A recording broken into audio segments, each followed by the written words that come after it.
practices that come to try to include our community members in processes, envision things, and how do we do this are extractive. They don't actually think about what you're saying. They check a box. They say, oh, community engaged, and they leave. And whether they listen or not, or understand or not, we don't know. That's not good enough. That's just not good enough anymore. We're gonna have to start destroying old systems and how we understand that we can function. Yeah, so we need to start building our own stuff, and we need to start owning our own stuff.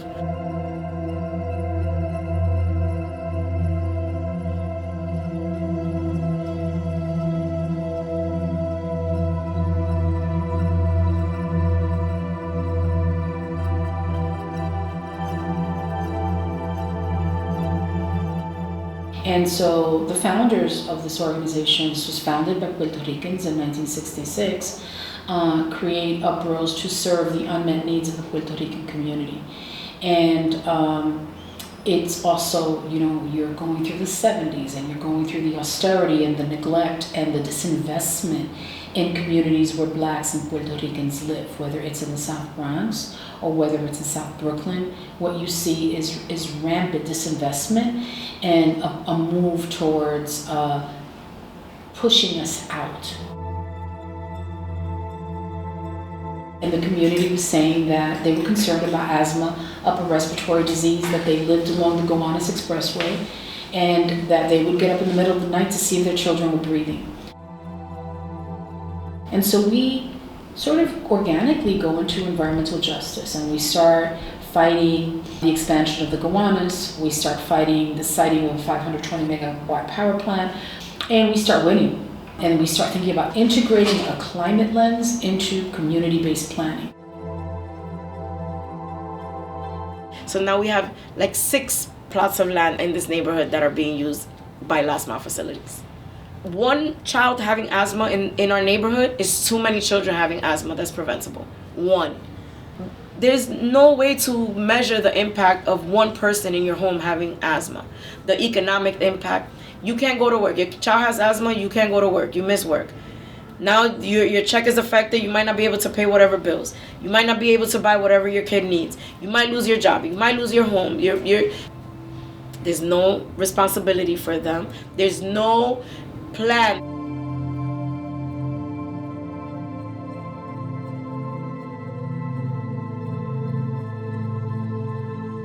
We all want cleaner air. There's nobody here that's gonna say we don't want cleaner air. So can we really be honest about how we get there? Our 2 main things are, how does the transportation system impact our air? How does the energy system impact our air?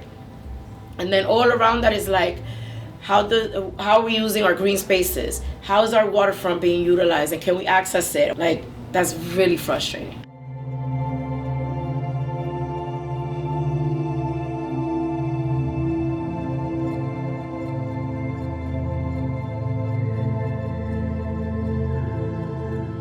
So in 2012, when the community is basically telling us that they need us to lead on climate and to create opportunities to address climate, the 4 things that come up are renewable energy with ownership at its core. We need to create community wealth, drinkable water, food sovereignty, which was not stuff we were working on at all, and wellness. We then start envisioning, we map the entire neighborhood, we map backyards, rooftops for community-owned solar. We start looking at the possibility of putting a solar array on the MTA building, the Jackie Gleason Bus Depot, that would serve 1,000 families. And it would be a good use of a facility that has played a role in toxic exposure to then do this. A lot of times we come into these things again with our own brilliant ideas. We should create a board. And no one took a step back and said, well, does the community even want that? And so we took a step back and said, hey, we lined everything up, even looking at the structure of, we have a lease to own model where we own or are part owner of those, of the solar assets. We maintain the system, but we presented to the community, here are all the different models. This is what we're doing right now. We're learning. We're a small nonprofit community organization that's learning, but it was resounding in the room. Everybody said, we want to co-op.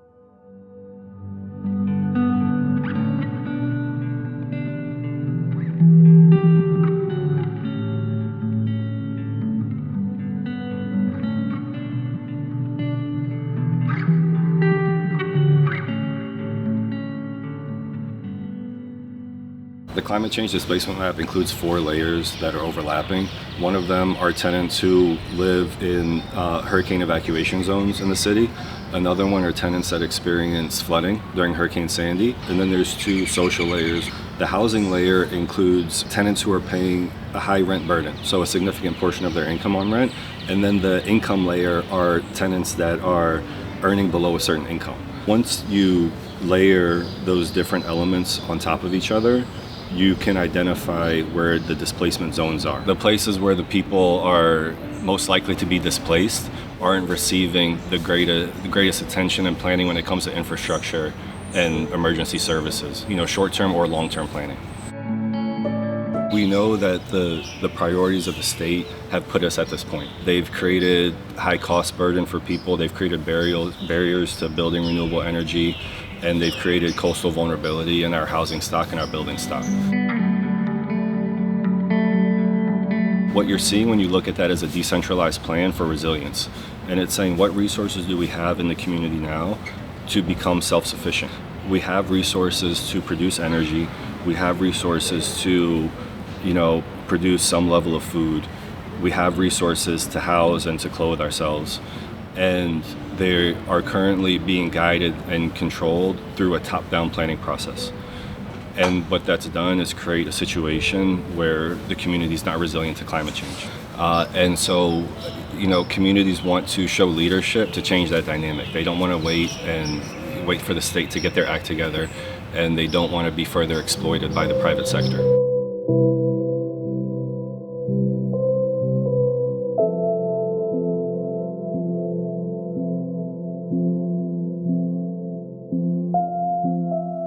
We've been purposely disconnected from understanding where our food comes from, where our energy comes from, where our water comes from, where the sewage goes, it's going into our river. It's not our choice. It's not that people don't care. You want to see who gets real mad when they're being treated unfairly? Young people. Young people do really care. Once they know and you just plant that little seed and they're like, wait a minute. You mean to tell me that the reason that this is like this is because of something? There's a reason that's causing this?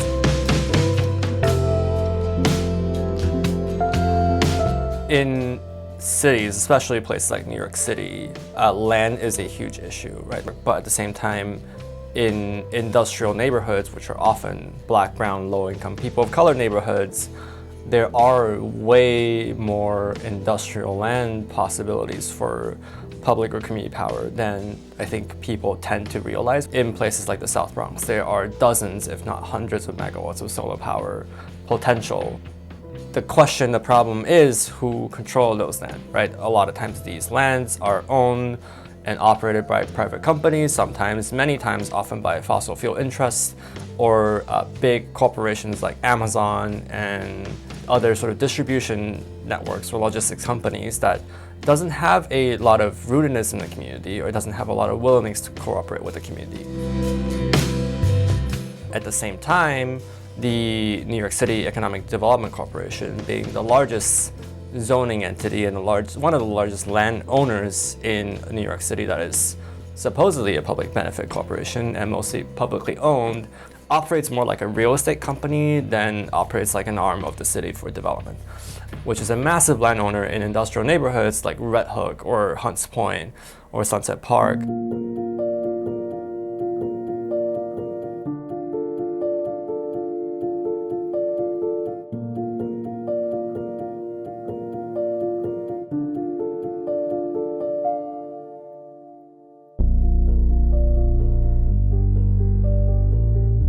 Community-owned solar is saying you have governance. You can subscribe to a community solar project that makes you a co-owner of that project.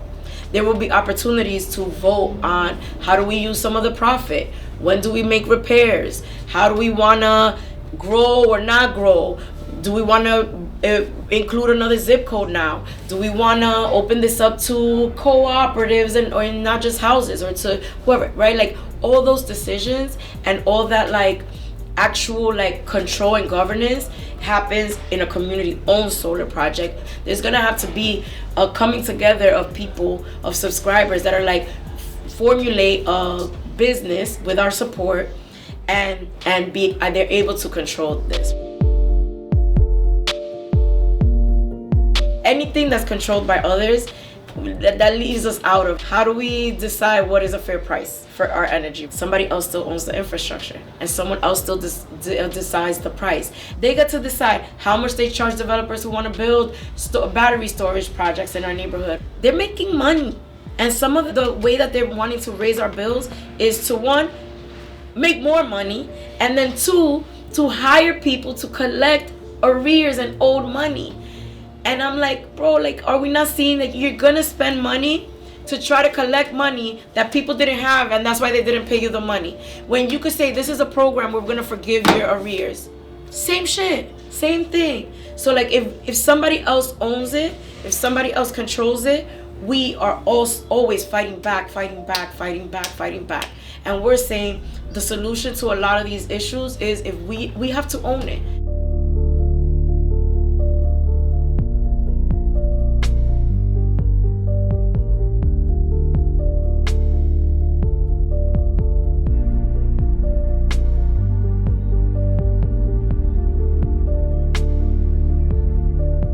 It took years of organizing to tell people about what solar project is, what solar power can do for you, what subscribing to a solar means for your electric bills, how the structure of your rate may be different, how your power usage might have to change from day to day to increase your savings, and what does it mean to be an owner of a solar project in your neighborhood on such a scale where there's more than 100 people, right, all claiming some form of ownership over that solar project, and how do you distribute those benefits among hundreds of people and have accountability mechanisms in that process so that no one person's self-interest trumps the community's collective interest. And it's often the case that we see in any kind of community-centered renewable energy development that the pre-development part of the project often takes way longer than the actual construction.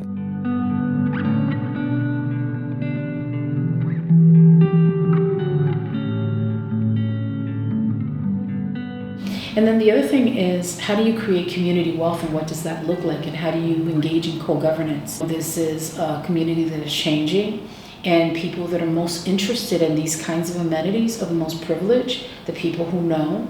And people who already have resources will take advantage of resources that are being made available for those that actually need them. This is an extractive culture, a capitalist culture. Being able to ensure that the people who most needed access to renewable energy and who could get a savings from it, that was challenging. As movement leaders, it was really important for us, and it continues to be important, that anything that we do is replicable.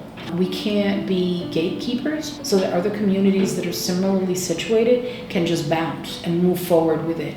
This is that moment where our existence is being threatened, not just in terms of our constitutional rights, but also because of recurrent extreme weather events, extreme heat, extreme cold, everything is extreme, and everything's moving quickly. And so strategic partnerships are tremendously important for us. And the solar array is an example of those strategic partnerships. So I would say, I think since 1966 and definitely since 1996, UPROS has been shifting the dynamic of power, right from the corporate elite, the real estate interests, the folks who are helicoptering in from other states back to the people, and Sunset Park Solar is a prime example of this. So this is a 725 kilowatt system that'll be going online very soon, actually, that'll be serving approximately 200 families in Sunset Park. Each of those families will be eligible for a 20 to 25% discount off of their utility bill.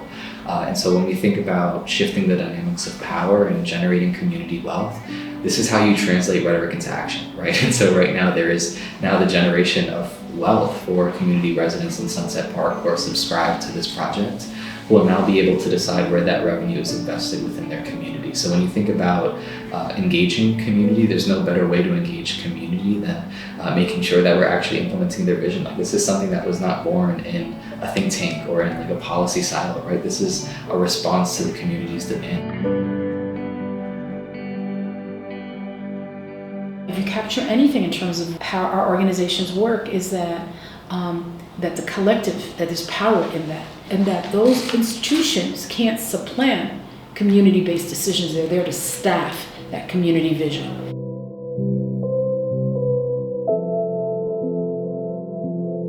So in addition to that clean energy generation, you have that solar site there. You also have the opportunity to give savings back into the community, especially anyone that may be on assistance that are energy burdened, spending, over 30% of their disposable income on, energy usage. So we have a workforce development program in clean energy. And so we require our experienced installers to hire the graduates of our program, because one of the things that we find is if the installation jobs are available, they're looking for experience. And it's that circle, that hamster wheel, how do you get experience? And so we've created this local power ecosystem where we're looking to bake in all of it: clean energy generation, savings going back into that local community, someone from that local community being able to be trained, hired, and actually work on their own building.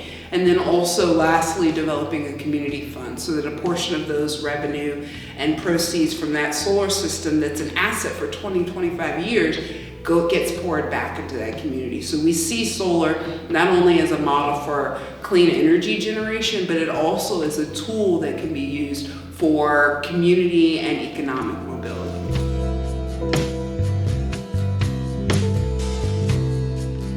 Underneath all of this, what we really have to have is a culture shift, because we can have a lot of these new technologies, wind, solar, battery storage, we can have all these technologies, but if we haven't shifted the way that we're thinking, shifting from this extractive way of taking to a way of giving and receiving. The sun's just giving us this energy, we can just receive it. And so if we can take that into the way that we're going about development, the way that we're going about working together on these projects, not duplicating what each other's doing. You're strong in this, we're strong in that. Let's come together, because at the end of the day, we're looking at creating a better, brighter future.